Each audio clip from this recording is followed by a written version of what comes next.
He looks smaller. Hello, my baby. Hello, my honey. Hello, my ragtime gal. Suddenly you kissed my wife. Baby, my heart's on fire. Figures from the next wave of the War for Cybertron Kingdom line are limping into stores and online outlets. Among them is Deluxe Predacon Scorponok. Yes, we reviewed Earthrise Titan Scorponok already, but this one is not a Titan city former. Predacon Scorponok was in vogue during the early 90s when Beast Wars was a thing, and robots that turn into animals were pretty much all you could get. The good guy Maximals turned into apes and cheetahs and rats, while the bad guy Predacons got the more menacing animals like tyrannosaurs, wasps, and scorpions. And thus we get Predacon Scorponok, but now he's back for the Kingdom line as a very obviously dinky deluxe figure. The box is the normal volcano-esque dealy-bob with a tiny plastic window that conceals the diminutive nature of the figure. Character art is underneath. Kingdom splash page art is on the side. Both modes are shown on the back with hints at his built-in features, and the robot mode art is on the slanty side panel. Now let's open the box and see if it contains more than just his torso. Out of box, Kingdom Deluxe Scorponok comes with his instruction booklet. He also comes with one of the Kingdom line sticker Prism cards, which once again features Predacon Dinobot for some reason. They just can't stop cranking these out. Also included is a double-barreled missile accessory plug-in, and another plug-in weapon which looks to be either a bee or a hornet or a wasp or a fly. You decide. And this is Scorponok in his Scorpion Alt mode.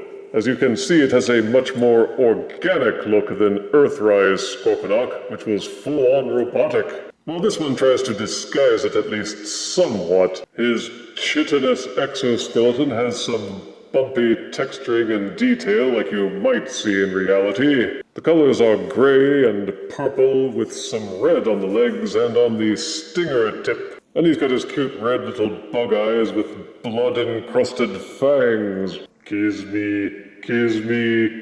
He looks good from the top, which is how you're supposed to display him, and for the most part the hinges are disguised well, with the exception being the exposed ball sockets on the beast legs. The beast leg setup is curiously done. All of the legs join together at this hinge, which pushes in and out, with the front and back leg being separate, but these two legs being joined together. The robot legs are grossly visible, with one of the legs jammed into the back of the scorpion tail, and the other leg just hanging loose underneath the abdomen. Yes, the robot chest parts are designed to stay open like this, and this also means that the robot head is playing peekaboo from underneath the scorpion head, and all around they just generally did a poor job on the underside of the beast mode, and one of the robot feet doesn't peg or tab in anywhere. It just sticks out like the engineers got bored and gave up. This also betrays the fact that the beast legs don't support the scorpion mode at all. The entire weight falls on the open chest panel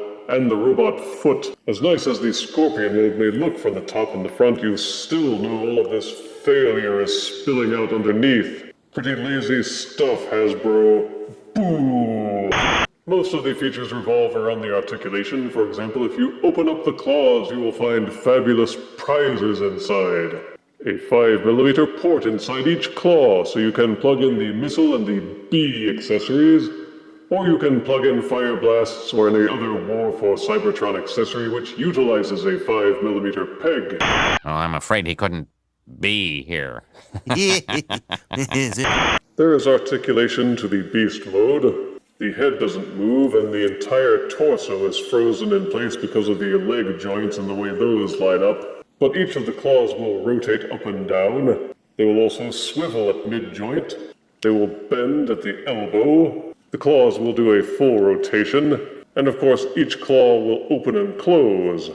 The claws have this kind of weird comma shape. I suppose they think it's more natural. All four of the legs are joined together and they will swivel in and out about this far, but no further, before they bump into the robot chest. Each foreleg is on a ball socket at mid-joint, And each of these center legs is also ball-socketed at mid-joint, although they are frozen together like this. There is no mid-joint on the rear legs, but they are ball-socketed at the tip and will rotate and spin freely. The tail looks like it ought to have more articulation hinges, but it doesn't. This is the only movable hinge for the tail in Scorpion mode, so you can curl the tail up and make him sting himself. Ouch! So you can only tilt the end of the tail and rotate the stinger in its socket. So far, the Beast mode looks fearsome. It comes with a number of flaws that interfere with the enjoyment factor. As Beast mode transformations go, Scorponok's not too bad. Flip the beast upside down and just pop the leg out. No mean feat there, it's not even really pegged in. Then pull and angle the leg so that it sticks out of the chest completely. The toe of the other leg is sticking through the end of the tail so that you know that it's transformed correctly for the Beast mode. Push it out using that little tip, then use the robot foot to pull the leg free, and both legs will angle down a bit.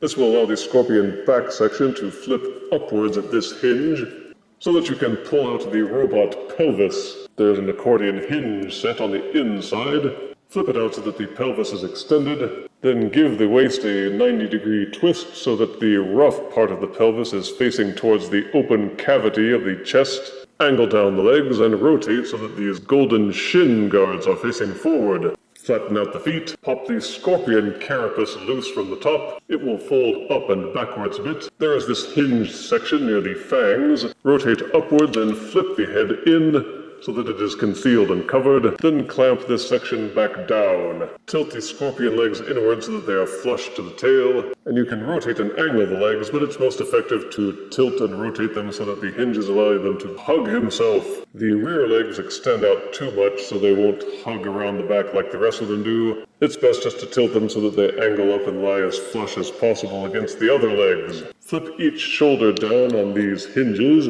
and just angle the arm so that the claws are facing forward. The robot head is only tilted down a little bit, so just take this hinge and angle it inward. The robot pelvis pegs in using these little tabs here. Angle the accordion hinge inward, then tab the pelvis into these two grooves on the inside. You will feel it tab and lock into place, and you will know that you have done it right because if it's not tabbed in properly, these chest portions won't close again. You can pretty much do whatever you want with the tail. You can leave it angled backwards, or you can arc it over his back so that the stinger is poised menacingly over his face. The robot mode is kind of ugly, but in all fairness, it does hark back to the appearance of the original Beast Wars figure. It keeps the main features with the big old shoulder pads, the tail arched over the back, and the pointy, dinky little feet. It doesn't have fold-in head plates like the original figure had, but at least the face has a menacing one-eyed visor, and these funky little fanged sideburns. It also doesn't have these spring-loaded weapons like the original figure had, but the plug-in missile and bee accessories allow you to at least pretend like it does.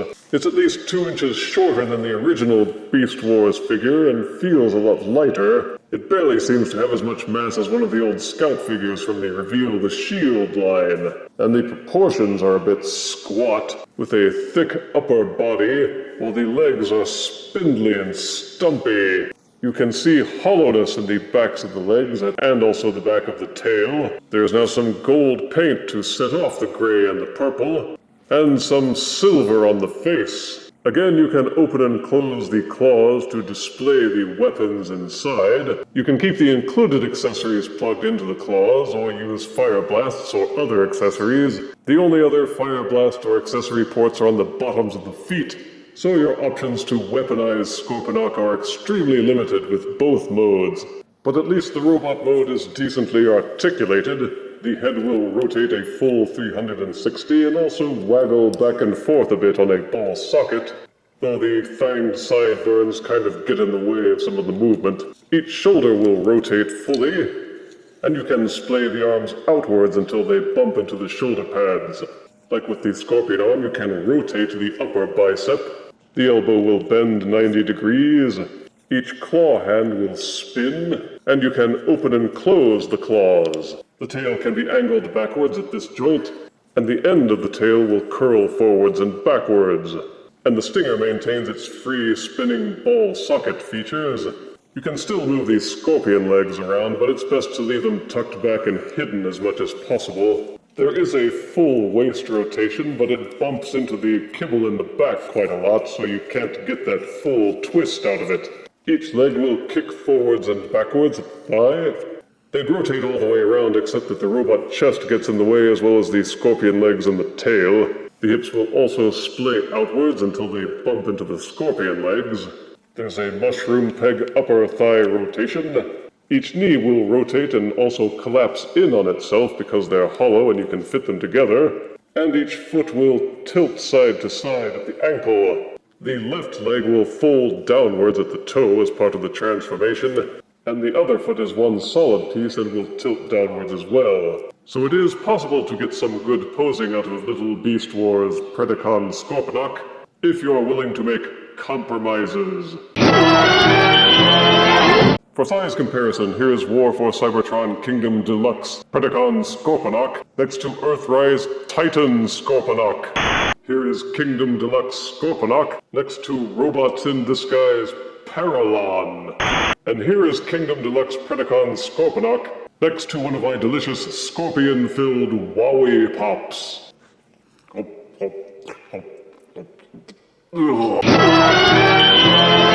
I'm among the many who think scorpions are pretty cool, with their gripping claws, creepy arachnoid legs, and their dangerous stinging tails. They are rightly feared and respected. I had high hopes for this figure after seeing some of the early images, but wound up a bit let down by some of the practical realities. Positives are that the alt mode does look fearsome and creepy. The robot mode is well articulated. The colors don't clash in any glaring way. The transformation is clever and gets the job done without being too difficult. Negatives are that the alt mode has serious robot exposure problems. The tail and underside are particularly shoddy. There's that poorly done open chest. And it just bugs me that one robot leg doesn't peg in anywhere. It's nice that the beast legs have articulation, but there are plenty of limitations. There's a general lack of accessory ports, which the War for Cybertron line is supposed to be known for. And this figure is just small. I mean, really small. If you like scorpions,